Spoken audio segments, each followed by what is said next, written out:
Hi guys, so pasyal naman tayo ngayon sa Clark. So ikot namin kayo doon ni Coach LB. So siya magdadrive for us. So ikot-ikot tayo sa loob ng Clark guys.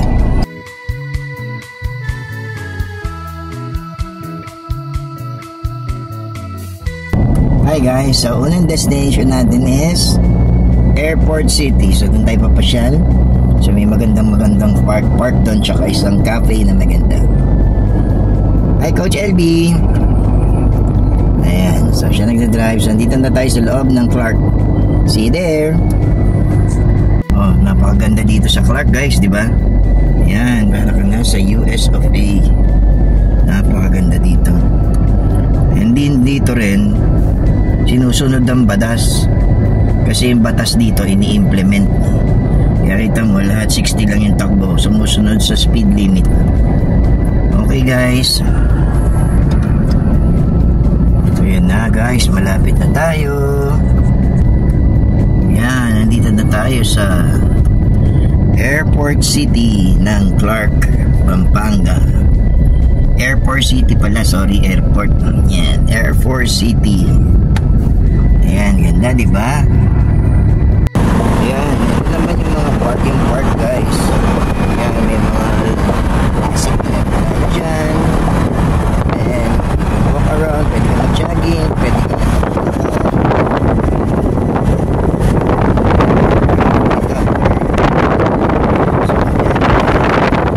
meron yung parking dyan, dyan tayo papasok.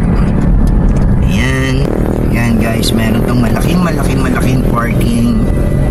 Napaka-cozying lugar, safe. Yan, so yun yung doon, may cafe dyan. And then yan, so mamaya bababa tayo. So first stop guys, andito na kami sa Airport City. Yan, and ito siya. Hi Coach LB. So dito na tayo, so ikot-ikot tayo. Hi guys. So yan nga, ito yung Airport City. So yung parking si Coach LB. Hi. Yan, napakaganda talaga dito. Relaxing. And then dahil sa sobrang daming puno, talagang fresh yung air, yung hangin. Yan, ang ganda-ganda, diba? So yan yung isa sa mga magandang part dito sa Clark, sa loob ng Clark to. So maya-maya ikot na tayo. Bigyan ko lang kayo ng isang 360 view ulit itong lugar na to. Bye!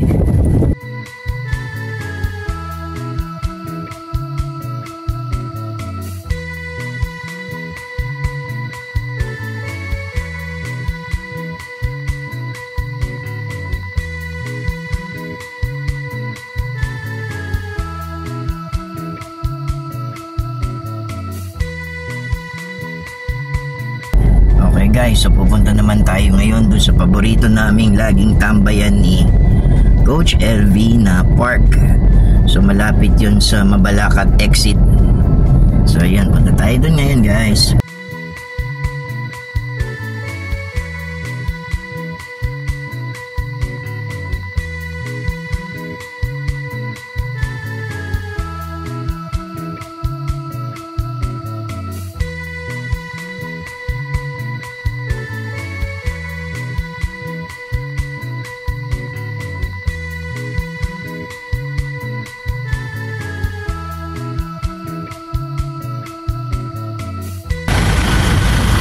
Hi guys, so nandito naman tayo sa second destination natin.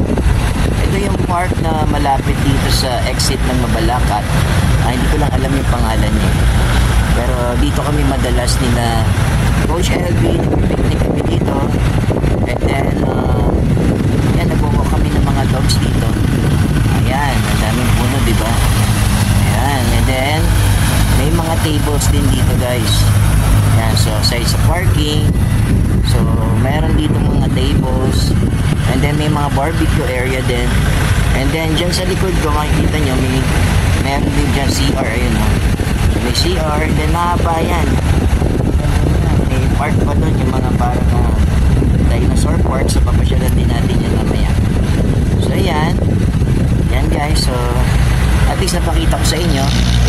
then pag pagod din ako galing field or pag may pinag-pray tayo, dito rin ako tumatambay. Okay guys, so dito sa park meron ding dito mga kainan na para kang bumalik sa lumang panahon na yan. So kulang na lang dito mga kokoy. Ayan, naganda-ganda diba? Ayan, mga kainan dito. Ayan, so after ng mag-jogging, mag-picnic or kung ano man gagawin dito sa park, may horseback riding doon. And then ngayon, after nun, pwede din kumain dito. Ayan, diba? Ang ganda. So iikot ko kayo, mapasyal ko kayo. May mga steakhouses dito. Eh, marami rin kainan. So, okay? Ayan. Restaurant, may pizzeria, may coffee shop. Ayan. So, may kabayo dito. Ayan. Alright. So, ayan.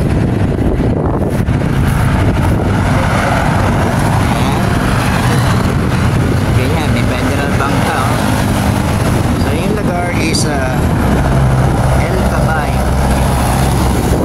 Ayan, so may drugstore po nangyari. Ayan. Ayan, ganda no? So ganyan, dito lang yan sa Clark. Hi guys. So kakaiba rito, diba? Ganda talaga dito sa Clark. Alam mo, yung lugar na to very Instagrammable. So see you dito guys. Sana mapasyal kayo dito. And then punta ulit tayo sa next destination. See you there.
Guys, so ngayon nandito tayo sa Dinosaur Island. So third destination natin. Ito katabi lang to ng park na pinuntahan natin kanina guys. So ang ganda diba? Pero hindi na tayo pumasok kasi iba-vlog na lang to natin na separate. So ngayon papakita na lang muna namin kung ano yung mga pwede nyong pasyalan dito sa loob ng Clark. So yan, isa to sa mga sikat dito, yung Dinosaur Island or Clark Island ng tawag. So punta kayo dito guys. So punta ulit tayo sa next destination natin. Guys, so ngayon naman nandito tayo sa Deca Clark Wake Park. Ayan, so ito yung entrance niyan. So dito yung mga nagwe-wakeboard. So ganyan kaganda dito sa Pampanga. Medyo social yung mga activities. Tara, pasyal ko kayo sa loob ha. Ayan. Nandito tayo ngayon sa Deca Wake Park.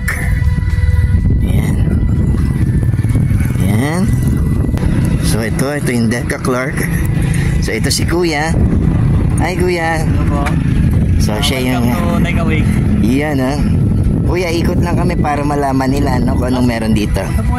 Okay, thank you po. So yan nga guys. So may mga cottages. So kasalukuyan yan may mga naglalaro. And then ayan, dyan ka magre-register. So ito yung Deca Clark wakeboard. Ayan. So ngayon may mga guests. Pasok tayo doon yan.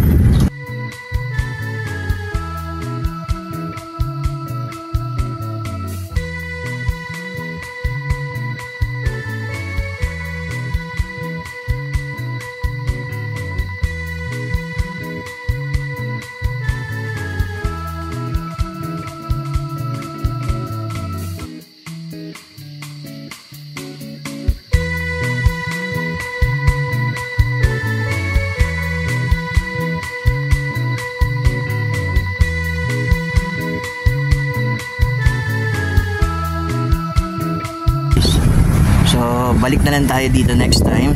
Kasi may friend din ako naglalaro dito, which is a sikat din yun na musician. So si Benj ng Brown Man Revival. So naglalaro siya dito nun. So ibablog na lang natin to ng todo kapag nandito siya. So sakto may interview din natin siya. So guys, thank you. See you sa next destination. Bye.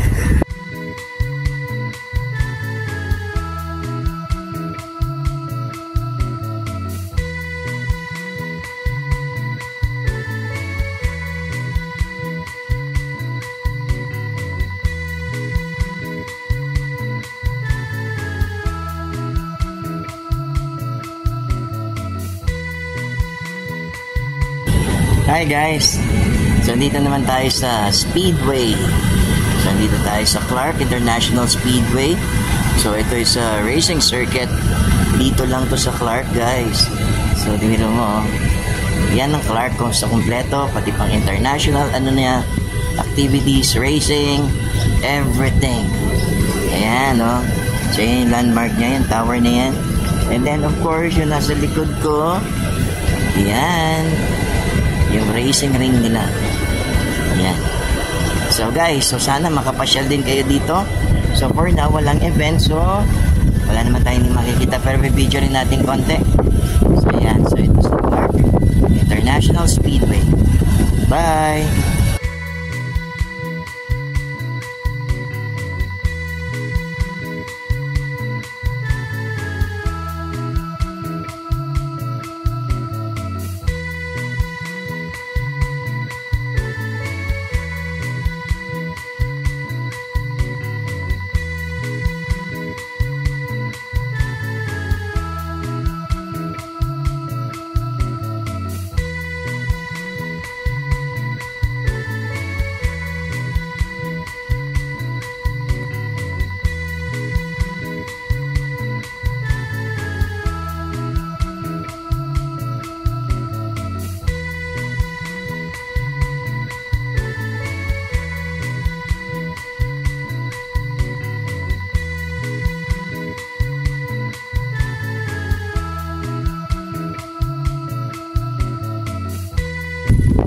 Hi guys, so nandito naman tayo sa sikat na leisure park dito. So pag summer lalo na, ito yung number 1, yung Aqua Planet. Yan. So sarado lang siya ngayon, pero sobrang sikat itong water park na to. Napakaganda rito. Ayan o. And nandito yung mga malalaking slide, malalaking pool. So Aqua Planet mismo dito. So next summer, every summer pasyal kayo dito. Napakaganda rito, highly recommended. Wala lang tao ngayon kasi hapon na. So see you sa next destination guys. Bye.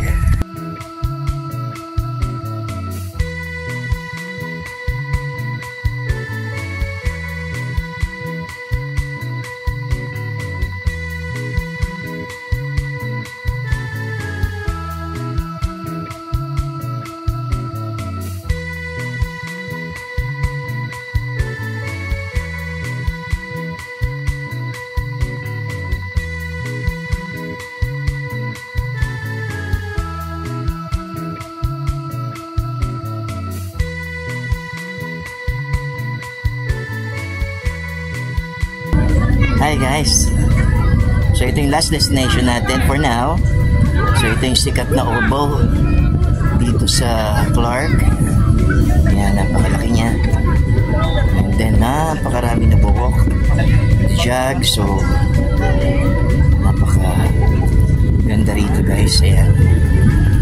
Okay, so punta lang tayo sa gitna. Hi guys, so nandito tayo sa gitna ngayon. And as you can see, napakalawak nitong park nito. Ayan, ang dami nagpipiknik. Yan, ganyan din kami nila Coach LB dito. So, napakaganda nitong lugar na to guys. Napakalaki, napaka-safe. Ayan. So, nagdadala rin kami ng mga dogs namin dito. Ayan. And then, malaki mga parking lots nila rito. So, yan guys. So, yan lang muna for now. So at least naka 5 destination tayo for today. Dito pa lang yan sa loob ng Clark, and marami pang pwedeng paggawin dito sa loob ng Clark. Marami pang pwedeng pasyalan, and then marami pa tayong pwedeng maging activities in the near future. So iba-iba vlog na lang natin sila separately. So see you guys sa mga vlogs, and bye bye for now. Bye.